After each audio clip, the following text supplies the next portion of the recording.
Hi and welcome to my fifth video. I'm going to talk to you today about the wonders of cravings.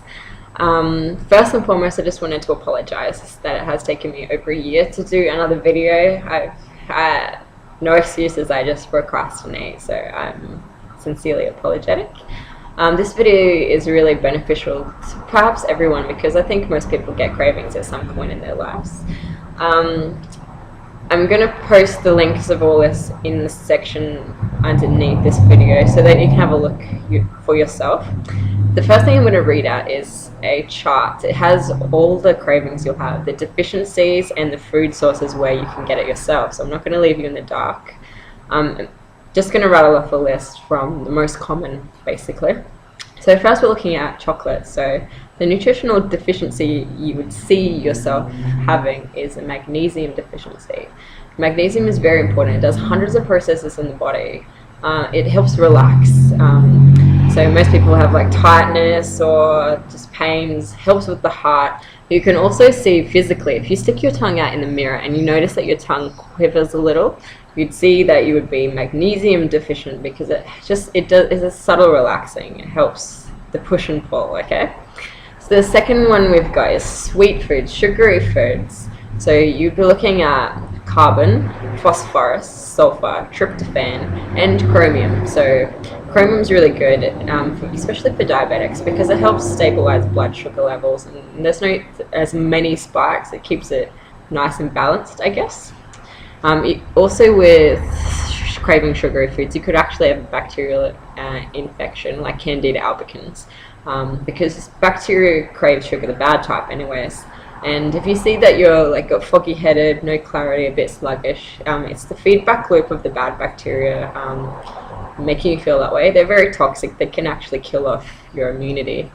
So definitely one to look out for. You can have antibacterial herbs and increase your probiotics and help with that.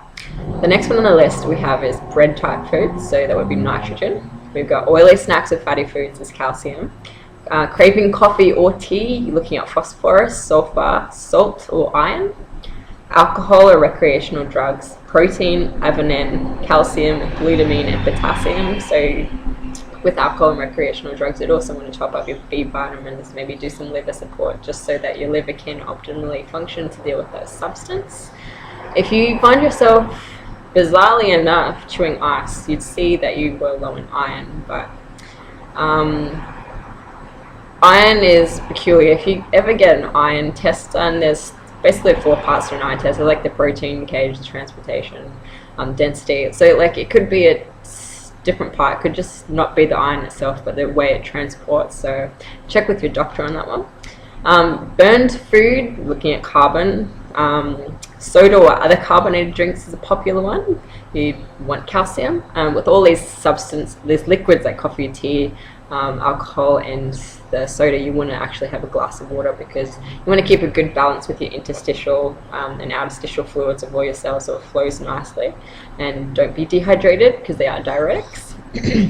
The next one we've got is salty foods, and you would want chloride. Now when I say that, I'm thinking adrenals because the adrenals function mainly on salt. So like each one of these, I think each body system requires certain things like magnesium, the heart, like it depends on your family history basically, but each one of these could be a weakness in this specific system. So maybe keep a lookout for and intuitively see maybe what works and what doesn't, or what you feel is weaker in yourself. The next one we have is acidic foods, so that's magnesium. If you have a preference for liquids rather than solids, or you have a preference for solids rather than liquids, both of those are water, so keep your water levels topped nicely for yourself, don't go overboard. Next one is cold drinks, manganese. If you have premenstrual cravings, looking at zinc. Zinc is very important. It does over 500 enzymatic processes within the body system.